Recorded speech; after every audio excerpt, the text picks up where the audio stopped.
கோவையில் விடாமுயற்சி படம் பார்த்த பின்னர் ரசிகர்கள் அளித்த பேட்டியை தற்போது பார்க்கலாம்.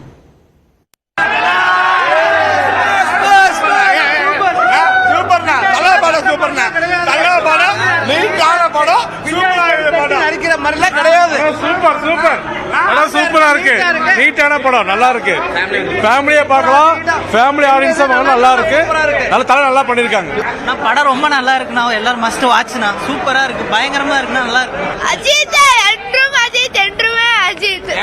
ஸ்லோவா இருந்துச்சு, பட் அஜித் பெர்ஃபார்மன்ஸ்லாம் தலைவர் பெர்ஃபார்மன்ஸ். கணவன் மனைவி ஒருத்தர் புரிஞ்சுக்கணும், யாரும் விட்டு கொடுக்க கூடாது. அந்த ஃபேமிலி ஸ்டோரி நல்லா இருக்கு. குடும்பத்தோட பார்க்கலாம், நல்ல கருத்து. இது ட்ரெண்டிங்கா எடுத்திருக்காப்ல. தலைவரோட நடிப்பு வேற லெவலு. உண்மையிலுமே மங்காத்தாக்கு அப்புறம் அது இன்னொரு மங்காத்தான் கூட சொல்லலாம், அந்த அளவுக்கு எடுத்திருக்காரு. நல்லா நடிச்சிருக்காரு. நல்ல ஃபேமிலி ஆடியன்ஸ்க்கு நல்லா இருக்குமே.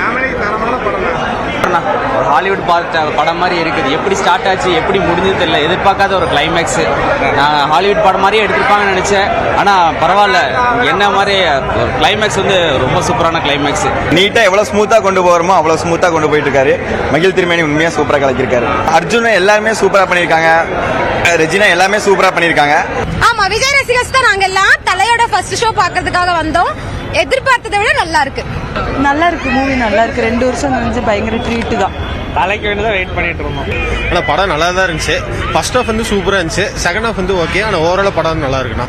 ஹாலிவுட் ரேஞ்சில், அதாவது வெஸ்டர்ன் கல்ச்சரில் எடுத்திருக்காங்க படம். சினிமாட்டோகிராஃபிக் ஆகட்டும், விஷுவல் எஃபெக்ட்ஸ் ஆகட்டும், ஃபைட் சீன்ஸ் ஆகட்டும், எல்லா சீக்வன்ஸுமே வந்து பார்த்தீங்கன்னா full and full western countries மாதிரி எடுத்திருக்காங்க.